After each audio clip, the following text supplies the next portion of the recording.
নমস্কার। আজকে রূপালীর হেসেলে আমরা করব চাইনিজ ফ্রাইড রাইস। কত সহজে আমরা বাড়িতে তৈরি করতে পারি। ভাতটা একটু শক্ত করে তৈরি করে নিলাম, তারপরে ক্যাপসিকাম, হলুদ আর লাল, পেঁয়াজ, রসুন, লঙ্কা কুচি, স্প্রিং অনিয়ন, গাজর, মটরশুঁটি, broccoli, dark soya, vinegar, salt,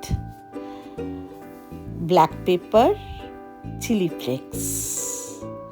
একটা কড়াই বসিয়ে আমি সাদা তেল দিলাম। তেলটা গরম হলে সবার আগে আমি রসুন কুচিগুলো তেলের মধ্যে দিয়ে দিলাম। রসুনটা মানে গার্লিক অয়েল করে নিলাম বেসিক্যালি। রসুনটা ভালো করে একটু ভাজা হলে তারপরে পেঁয়াজ সবটা দিয়ে দিলাম। পেঁয়াজ আর রসুন এবার ভালো করে ভেজে নিতে হবে যাতে পেঁয়াজের কাঁচা গন্ধ না থাকে। তার জন্য পেঁয়াজটা ভালো করে ভাজা হলে আমরা ক্যাপসিকাম, লঙ্কা দিয়ে দিলাম এর মধ্যে। তারপরে ভালো করে একটু নেড়ে নিয়ে এবার আমরা ডার্ক সয়া সসটা দিয়ে দেব তেলের উপরেই, আর সঙ্গে দেব হচ্ছে ভিনিগার।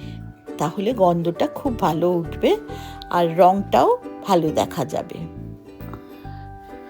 এবার কিছু ফ্রোজেন ভেজিটেবলস আমি অ্যাড করলাম, যেমন গাজর, মটরশুঁটি আর কর্ন এর মধ্যে দিয়ে দিলাম। এবার সব দেওয়া হলে ভালো করে নেড়ে নিলাম। সয়া সস আর ভিনিগারের সঙ্গে ভালো করে মাখিয়ে নিলাম, আর ব্ল্যাক পেপার, গোলমরিচটা দিয়ে দিলাম, আর কিছু চিলি ফ্লেক্স দিলাম।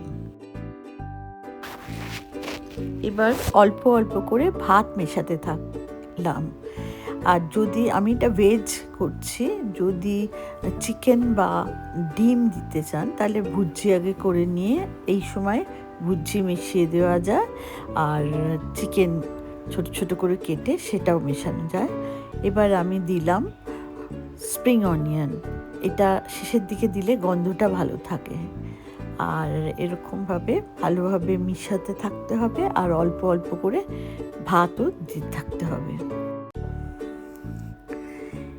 ভালোভাবে ভাতটা মিশিয়ে অল্প একটু চিনি দিতে হবে, তারপর স্বাদ মতো নুন দিতে হবে। দিয়ে ভালোভাবে পুরো জিনিসটা মিশিয়ে দিতে হবে যাতে নুন আর চিনি যেটুকুই দিলাম ভালো করে মিক্স করলেই হয়ে গেল আমাদের ফ্রাইড রাইস। থ্যাংক ইউ আমার সঙ্গে থাকার জন্য, আমার সময় দেওয়ার জন্য। রূপালীর হেসেলে এরকমই নানান খাবার আবারও দেখতে পাবেন। Please like, share and subscribe.